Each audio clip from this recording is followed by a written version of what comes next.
Congress party का हाथ मजबूत करेंगे।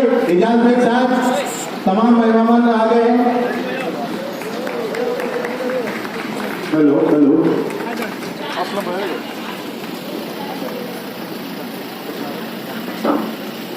के प्रोग्राम में 4-5 मरतबा मेरी मुलाकात हुई तो मुझे ऐसा लगा कि यार ये कोई महाराष्ट्र केसरी का पहलवान तो नहीं।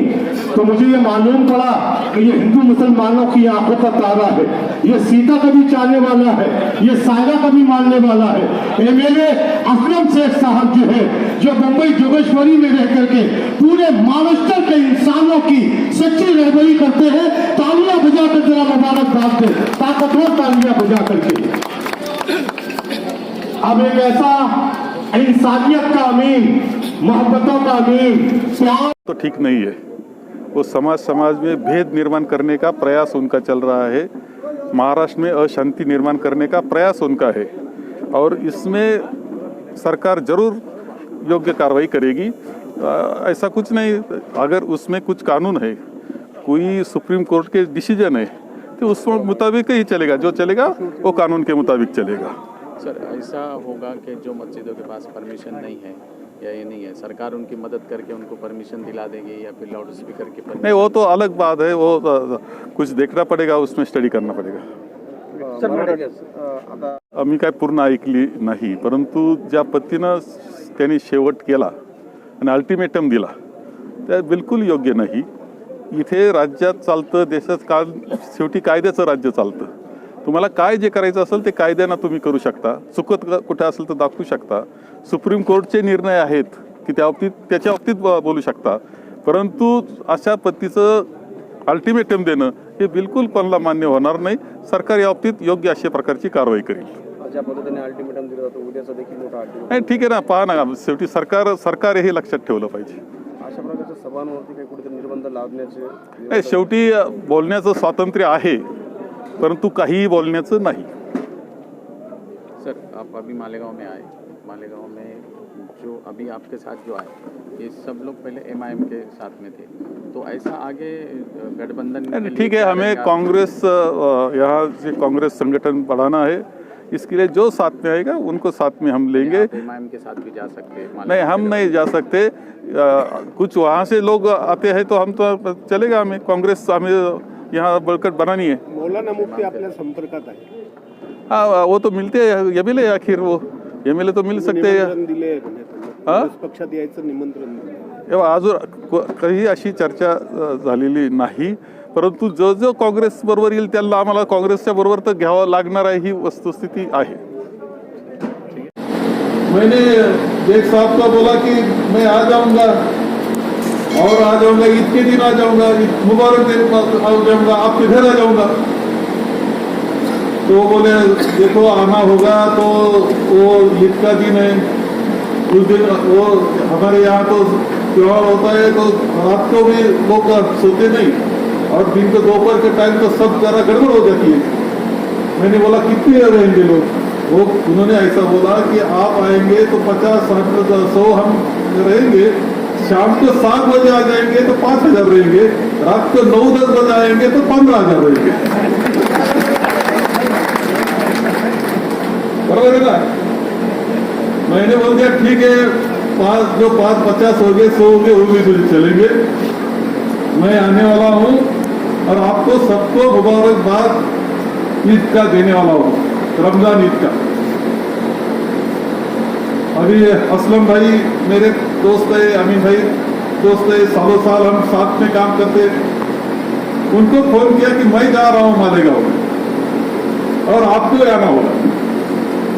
उन्होंने बोल दिया कि कॉन्स्टिट्यूंसी के लोग मिलने के लिए बहुत आते हैं, गड़बड़ तो, लेकिन मैं अगर आप साथ में है तो हाँ हम आते हैं। और वो दोनों भी मुंबई से यहाँ तक आए, यहाँ तक मुंबई से यहाँ आए हैं आपको सबको मुबारकबाद देने के लिए। लेकिन इतना और कहता हूँ, ये सिर्फ शुरुआत है, ये शुरुआत है कि वापस बार बार आ जाएंगे और आपकी जो समस्या है वो हल करने के लिए कोशिश जरूर वो करेंगे। हम उनके साथ है, आपके साथ में रहूंगा। ये आज का ईद के दिन, रमजान ईद के दिन मैं आपको वादा करता हूँ कि हम सब आपके साथ में जरूर रहूंगा। ऐसा है कि रमजान का महीना आपका उपवास का महीना होता है। हमें मालूम है हमारे हिंदू धर्म में उपवास करते सुबह से खिचड़ी खाना शुरू हो जाता है। कभी कभी ऐसा होता है डबल खाते हुए। उपवास का मतलब ऐसा नहीं होता। उपवास जो आप रोजा करते सचमुच उपवास है। और महात्मा गांधी जी हमेशा कहते थे परमेश्वर के पास पहुंचने के लिए उपवास एक मार्ग है। आप उपवास करते हैं तो परमेश्वर के नजदीक पहुंच जाते हैं। उसमें से आत्मचिंतन होता है। सचमुच एक महीना ऐसा उपवास करना बहुत मुश्किल है, ये मैं बताता हूँ। एक दिन हम नहीं कर सकते, आप एक महीना करते, कैसे करते मुझे मालूम नहीं, लेकिन इसके कारण आप परमेश्वर के बहुत नजदीक जाते हैं। तो एक पवित्र महीना है, एक बंधुचार्य का ऐसा त्योहार है, और इस त्योहार का शुभकामनाएं मेरी आपसे है। बेग साहब को मैंने यही बताया कि अभी कठिन समय कांग्रेस के लिए है। आप सब भी लोग मानते हो कि कठिन है कांग्रेस के लिए, कठिन है कांग्रेस के लिए, कुछ लोग छोड़ के जाते हैं। तो ये याद रखो, कठिन कांग्रेस के लिए ये मानना गलत है। कठिन विचारधारा के लिए है। विचारधारा जो कांग्रेस की विचारधारा है, तो सबको साथ लेके चलने की जो विचारधारा है, उसके लिए कठिन हुआ है।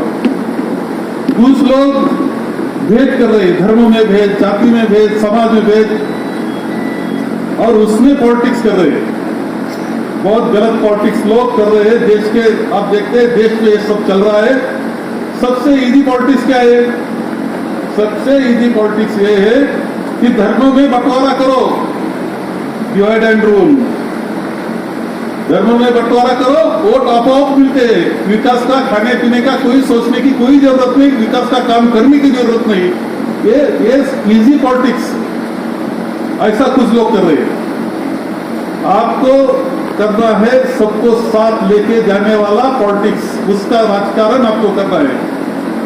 और वो विचारधारा सिर्फ कांग्रेस की नहीं, तुम्हारी हमारी सबकी विचारधारा, सच्ची विचारधारा वो है जो हमारे संविधान ने दी है। और इसलिए मैं आपको कहूंगा कि ये विचारधारा के लिए हम तो लोग काम करते रहे, कुछ भी हो। और आपने भी ऐसा विचार करना चाहिए कि जो देश के लिए अच्छी विचारधारा है, कि सबको साथ लेके जाने वाली, उसके साथ ही रहना चाहिए। आपका विचार सबका रहना चाहिए। मैं इतने बोलूंगा, आज ज्यादा बात नहीं करूंगा पॉलिटिक्स पर। आज त्योहार का दिन है, भाईचारे का दिन है, ये सच है। लेकिन आपको देख साहब, जो जो कांग्रेस के विचारों के लोग हैं, वो सबको साथ में लेना है, सबको इकट्ठा लेना है। जो है भाई आपस में थोड़ा सा कुछ होता है मतभेद कभी कभी, वो भी बाजूला रख के साथ में सबको लेना है। और आपको महानगर पालिका कारपोरेशन का इलेक्शन करना है, कुछ भी हो। मैं आप चकित हो जाएंगे, आश्चर्यचकित हो जाएंगे, चमत्कार हो जाएगा, कुछ भी हो सकता है। महापौर कांग्रेस से हो सकता है। तो सिर्फ आप लोगों को बोलो कि कांग्रेस के साथ चलो, आप देखेंगे कि कांग्रेस के साथ पे चलोगा। है थोड़े से कठिन समय है, लेकिन लोग साथ में आ जाएंगे। टाइम बदल रहा है, आप इसके लिए काम करना है। और आगे तो असेंबली इलेक्शन है ही। आगे इस क्या स्थिति है हमारी, देखा मैंने मालेगांव में रोड, हम यहाँ तक आने के लिए बाकी स्पीड ब्रेकर की जरूरत नहीं लगी हमें, सब स्पीड ब्रेकर ही है। ये अगर चेंज करना है तो आपको काम करना है, कांग्रेस का काम करना है। हमारे असलम भाई टेक्सटाइल में जो जो आपकी डिफिकल्टीज है, जो प्रॉब्लम्स है, उन्होंने बहुत सारा, हमने देखा 2 साल 2-2.5 साल में बहुत काम टेक्सटाइल में उन्होंने किया है। हमारे महाराष्ट्र के महसूल मंत्री माननीय बाला साहब थोरात साहब, ऐसे हमारे टेक्सटाइल मिनिस्टर असलम शेख साहब, मुंबई के MLA आमीन पटेल साहब, और हमारे हलके के एमएलसी साहब सुधीर तांबे जी, मैं आप लोगों का मेरी तरफ से, हमारे शहर वासियों की तरफ से, मेरी फैमिली की तरफ से आपका स्वागत करता हूँ और ईद की पुरखुलूस मुबारकबाद देता हूँ आप लोगों को। आज आप लोग आए ऐसे वक्त में आए कि जब ईद का पूरा महीना लोग इबादत रमज़ान के अंदर गुजारने के बाद एक दिन आराम करती है और ऐसे वक्त में आप मालेगांव आए। और खैर कोई बात नहीं, हम लोग आपका स्वागत करते हैं। आज बहुत भाषण देने का दिन नहीं है, आपसे सुनना है, आप मेहमान हैं। इसके पहले भी 2 टाइम ऐसा हुआ कि आप आने का बोले और नहीं वक्त दे पाए।